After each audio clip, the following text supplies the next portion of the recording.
For those who don't know, I'm in search of a perfect mix that should look like a rainbow. I will go through huge amount of DJs to see if they got what it takes to create a perfect mix. If not, I'll make sure they get better in the future and prove me wrong. Hey everyone, it's Bossa, and it's another episode of Can You Mix? And today we're gonna have 3 different DJs. Let's see who they are. First guest is SOULRHY, playing deep house next to the lake.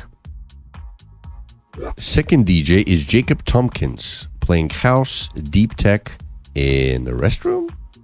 And the third is attractive Jessica Harris with melodic techno.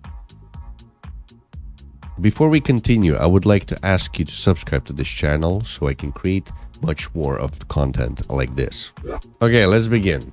First is SOULRHY. I called his mix Forest Deep Diver. Deep regarding to the deep house. Forest, well, he's clearly in some kind of foresty environment. And diver because he diving constantly in the mix, lower and lower and lower and lower. So let's see his positive and negative moments in his mix. First thing that I noticed is that he chooses the worst moments where to mix 2 tracks together. Usually it's going like almost at the very end of the track. And then the next one builds up the same way, almost from the beginning of the track. So why would you even mix them together if you can just, press play and then stop, and then the next track, press play and then stop? You get the point. So I didn't quite like that part. So as you can see by the graph, he has quite a few dives during the mix. In my opinion, his mix started only in the beginning of the whole journey, because then only then he started kind of picking up and more or less keeping the consistency of the tracks, because the first half was like jibber jabber. Like the whole energy in the beginning wasn't quite adding up. Quite a few mixes he did that on both tracks the bass was on, so it clashed the frequencies. It was like yeah, it didn't sound well. You should know as a DJ, you silent one track, the bass, and this is playing. Once you're ready to shift, you silence this one and bass this one. Yeah, most common mix you can do. Another minus is it was a lack of surprise. So in the second half he was going quite well, but then again he killed it with a very low intensity track. That was quite a bad moment. And then again he started to pushing up, but it was too late because it's already the end of the mix. So I don't know what's going on. The journey is all messed up. Another moment is that I noticed is the nature and the music, it just doesn't correspond with each other. It doesn't add up. It doesn't blend in together. Like nature is much better than the whole mix. I'm sorry. But anyway, let's rate this guy. For tracks, I give him 5 because half was okay and half was garbage. For performance and journey, I'll give him 4. He looks good. I like his face. It's very catchy, attractive guy, but work needs to be done regarding the music and the whole set. And for mixing, I'll give him just 5 because it was just boring mixes. The only 2 advices I can give him is work on your upward mobility regarding to build a better set, and find a better mixing spots once you mix the tracks. Make sure you build the momentum and then kick it. So total score of SOULRHY is 4.6. It's quite bad, but it is what it is. Work on yourself. Right, next up is Jacob Tompkins. I called his mix Streets of Rage.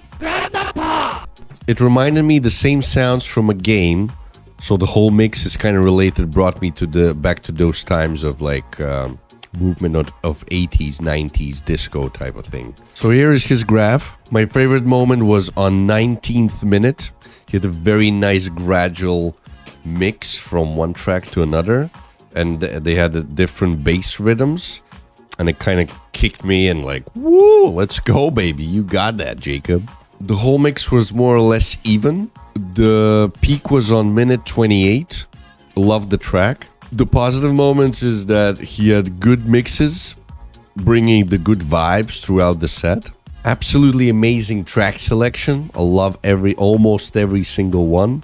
A part of that 44-minute one. That was lazy FL Studio crappy track. I don't know if it's his own track or I didn't even Shazam it. I don't know what it is, but it was a very, very bad track. Jacob could be a good warm-up DJ, as he has a very good, interesting journey, and it's slowly like warming up. I love it. I love the graph, what he did to the whole mix. Only you could have shit a few tracks here and there, and it would be perfect rainbow. But despite of that, it's a pretty good, enjoyable, groovy like feeling throughout the whole set. So for choices of tracks, I'll give him 9 only because of that stinky 44-minute one. For performance and journey, I'll give him 8. And for mixing, I'll give him 7.5. As it was part vivid and part perfect. So kind of 50-50. So in total, Jacob got 8.2. It's a very good score. I highly advise everyone to listen to his set. The only advice I can give him actually is only work on your upward mobility. Flat is great, but if you can do the rainbow, perfection. The last one for today is Jessica Harris. I called her mix Melodic Marsh. Why Marsh? I gave that name because every time you take a step, it drags you deeper and deeper and deeper into a no. So she started very powerful. That I was like, oh my God, that's it. I found it. She's awesome. She has to make it a rainbow or at least amazing flat, right? But boom, instantly, second track, gone. My whole expectations are gone. So since then, she was dragging it all the way down constantly. Funny thing is, she had a very good track selection. I really enjoyed like 80% of them. They were very good quality tracks, but she just messed it up. The most important part, they were off keys. Every time that you mix, they were off keys. Like the tracks, naturally, they will not sound well with each other. If you see that problem once you're DJing, find a track that matches the key. It's that simple. And it will sound very nice and smooth. Then halfway the mix, she peaked extremely strong. Such a good, powerful, awesome track. And again, down. And I'm thinking, oh my God. She failed to beat match on 40th minute.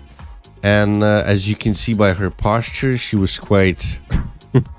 I know the feeling. It's like you're uncertain. At that point, you're uncertain what you're doing. Like you're focused, and yet you lost all control over the decks. And you're just stuck there thinking, what do I do next? So she had that like stage fright moment, but it's not really the stage fright. It's just that you realize the factor that, yeah, this is happening. The fail is coming upon me. And the horrible mix she did on the 44th minute. So the track was playing with the bass and the other track was on it, coming smooth. And then she realized that, whoa, that doesn't sound right. And she just silenced the bass one. And it dropped the whole energy down. So that was kind of sad moment. She had a lot of obvious mixes. You can hear it by usually the hi-hats are louder with the next track. And you're listening and thinking, ah, there she goes. Yeah, when she mixes. Yeah. So there was a lack of surprise whatsoever. Remember, when you have a great selection of tracks, but if you deliver it poorly, the whole energy will be ruined for the whole entire set. So for track selection, I'll give her 8. She had a very amazing selection. She just failed to deliver it. Performance, I'll give her a sad 5. And for mixing, 4. Get back in there, grind the decks, and come back better. So I'll give her a few advices on top. One of them is learn to find the better mixing spots. Work on upward mobility. And make sure you find the right keys between tracks, right? So would they match? Is it CC? Is it DD? Is it close enough? If you can't hear it, then you can see it manually on the screen. So in total, she has a very poor score of 5.6. And as always, the main question remains, will I ever listen to these mixes again? SOULRHY? No. Jacob Tompkins? Yes, 100% yes. Probably I'll listen to it today. And Jessica Harris? Sorry girl, you're pretty and all, but no. Let me know in the comment section below what you think about this. And like the video, subscribe to the channel, and I'll see you next time. Adios.